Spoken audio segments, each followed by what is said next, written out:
tem uma pessoa que está trabalhando lá na casa espírita dela, lá, que ela é presidente, e que as pessoas, quando chegam na casa ou na casa espírita, essa pessoa, né, que está lá trabalhando, pega essas pessoas para colocar na mesa de trabalhos mediúnicos, fala que ela, no caso, precisa dar passividade, né, aos espíritos sofredores, sem uma preparação. E entre esses médiuns lá, novatos, está a pessoa que coordena a reunião mediúnica.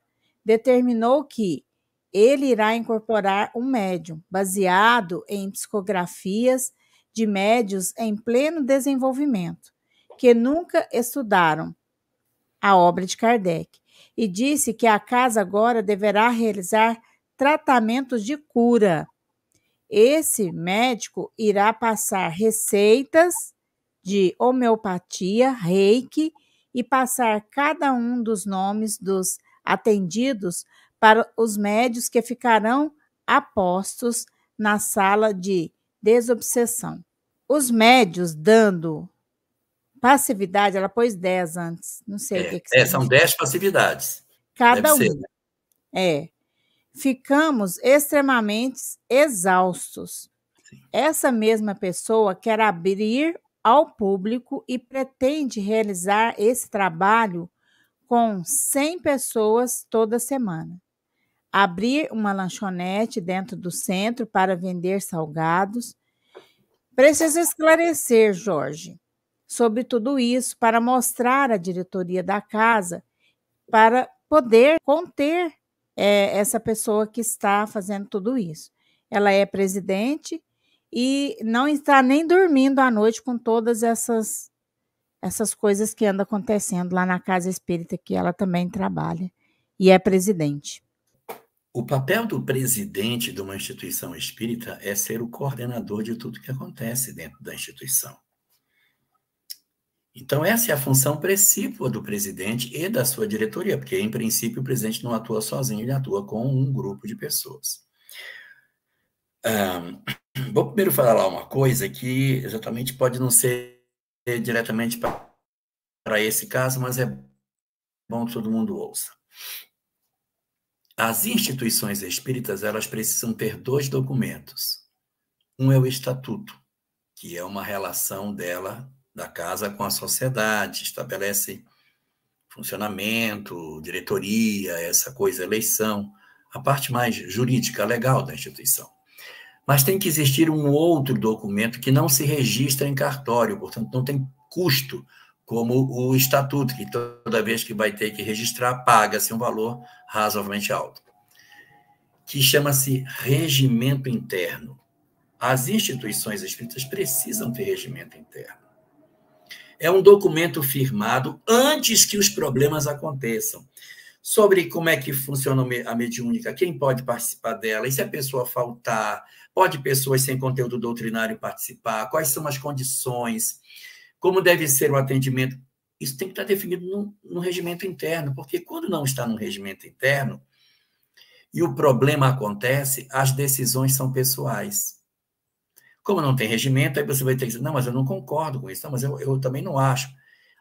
Se tivéssemos um regimento para dizer, gente, o regimento da casa não decide isso, porque o regimento foi feito por um grupo de pessoas antes que os problemas surgissem. Então, a condição ideal, não é o que está acontecendo, que o problema está colocado, a condição ideal é que o regimento exista antes do problema. Então, eu sugiro aos presidentes de casa que estejam nos assistindo, que sentem com a sua diretoria e digam, vamos definir aqui o trabalho, o regimento interno da evangelização, o regimento interno da juventude. Pode a juventude espírita ser coordenada por uma pessoa não espírita, mas que vai trabalhar arte com eles? Então, bota no regimento interno.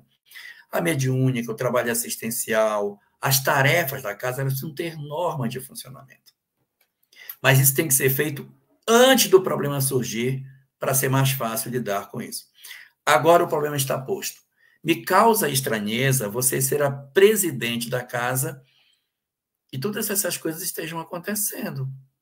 Porque, em princípio, a instituição espírita possui uma diretoria para exatamente dar as diretrizes da instituição, dizer o que pode, o que não pode, o que é certo, o que é errado.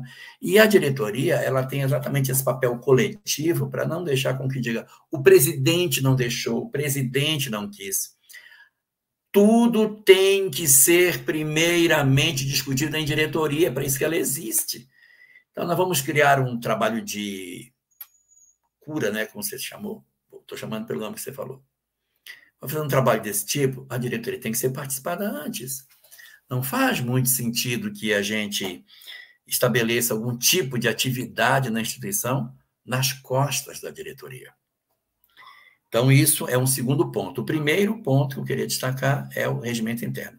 O segundo ponto é com relação ao aspecto de que a diretoria é quem dá as diretrizes.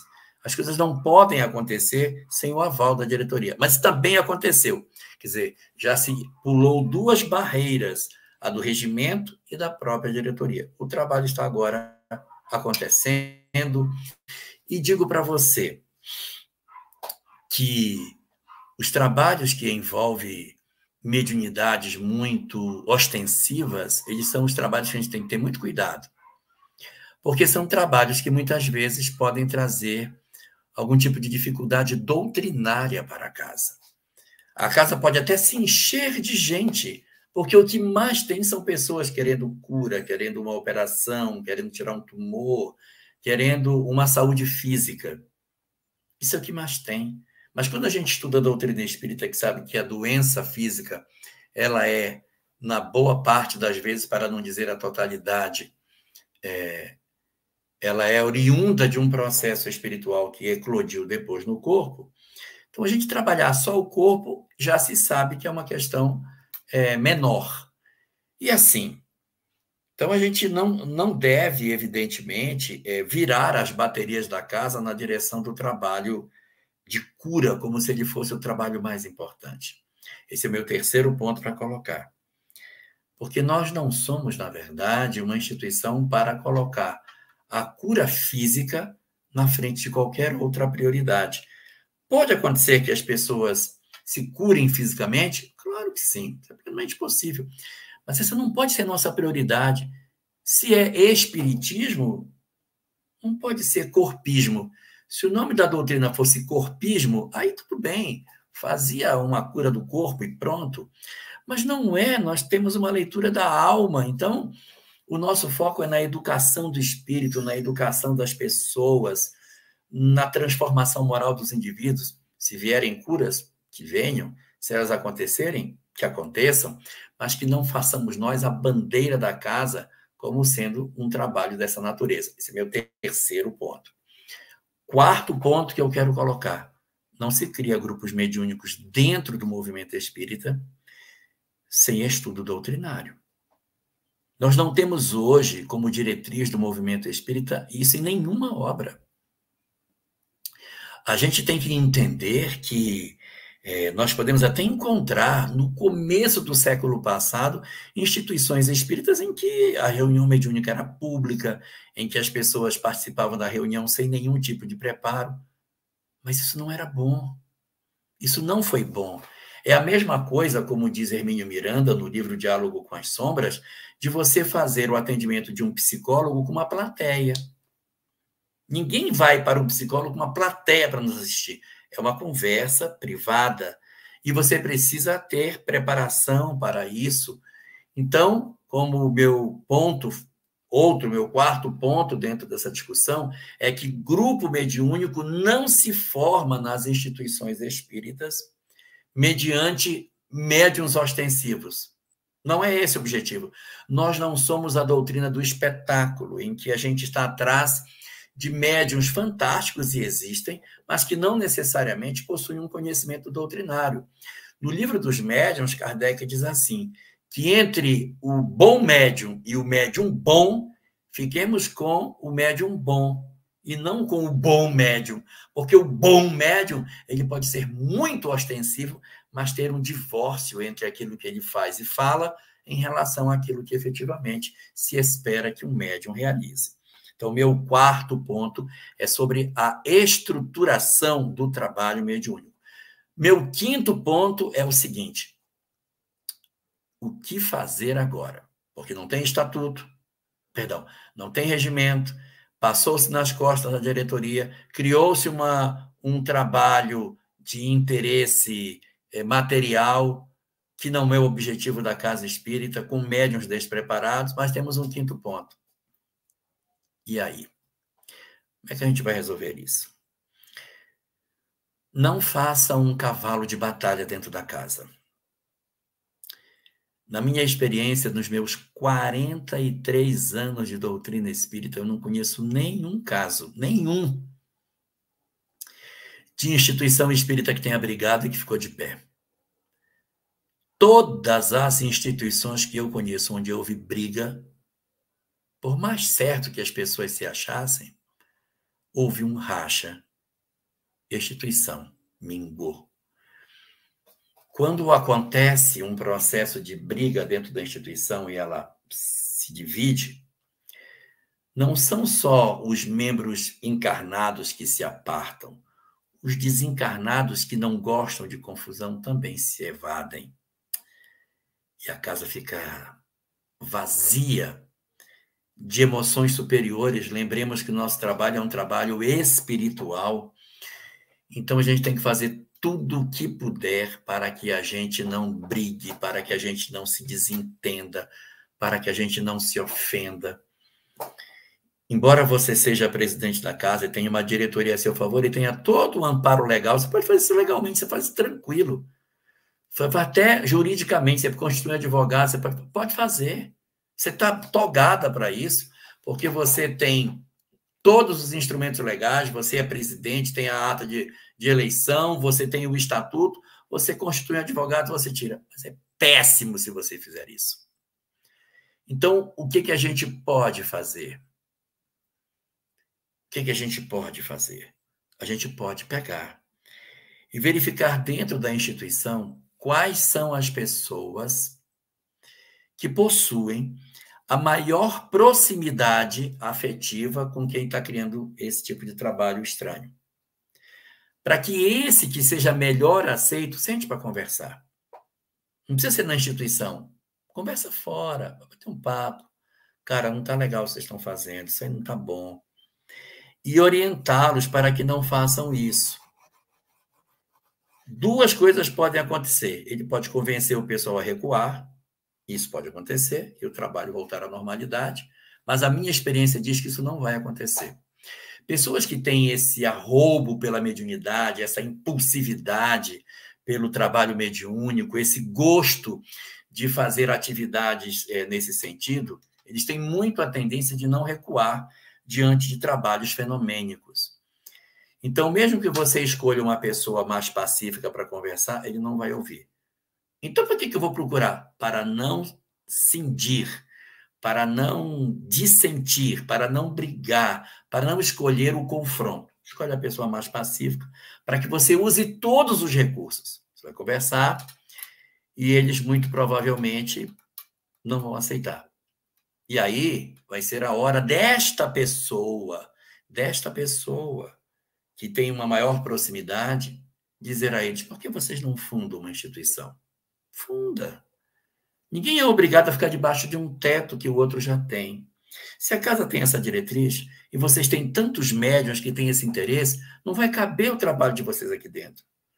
E aí não é uma questão de briga, é de diretriz de trabalho. Então, orientá-los assim. Nada impede que vocês façam, vocês podem fazer. Não é de dizer: o trabalho de vocês está errado, querem colocar médium despreparado, querem colocar pessoas sem nenhuma informação espiritual, pessoas que nunca leram Kardec, querem trabalhar cura em vez de corpo. Não vai por esse lado, que esse é o lado do confronto. Diz: olha, o que vocês estão querendo não coaduna com o que a gente faz. Minha sugestão: cria uma instituição para fazer esse trabalho. Se for necessário, até tira o nome de espírita dessa instituição que vocês criarem. Criem. Porque às vezes você diz: mas você criar uma instituição com o nome de espírita, Vocês podem ter problema. Bota lá, centro espiritualista, fulano de tal, e faz o trabalho que aí ninguém vai incomodar, ninguém vai dizer que está certo, ninguém vai dizer que está errado. Faça o trabalho. E se algum dia precisar de fazer uma palestra, eu ainda vou lá fazer essa palestra. É um centro espiritualista, mas eu vou lá, eu falo, não tem problema. A gente não participa, porque tem uma outra diretriz doutrinária, mas a gente pode até trabalhar em parceria nesse sentido. Mas desatrela do espiritismo, para que eles sigam. Eu conheço tantas instituições espiritualistas que fazem trabalhos mediúnicos com cristal, com reiki, com cromoterapia, com cone chinês, com massagem ayurvédica, com banho de lama, com uma série de recursos. Não são espíritas, não tem o rótulo. Então, viva as experiências terapêuticas que você quiser. Porque se tiver o rótulo espírita, sempre haverá um questionamento. Então, minha sugestão é que eles façam uma nova instituição para darem liberdade a essa mediunidade que eles querem viver, porque eles não ficarão debaixo do teto da sua instituição. Só que isso tem que ser feito sem briga, sem confusão e com um verdadeiro amor no fundo do peito. E com a sensação do seguinte: nós somos todos irmãos. E a gente vai trabalhar para que todo mundo se ajude a chegar no final legal.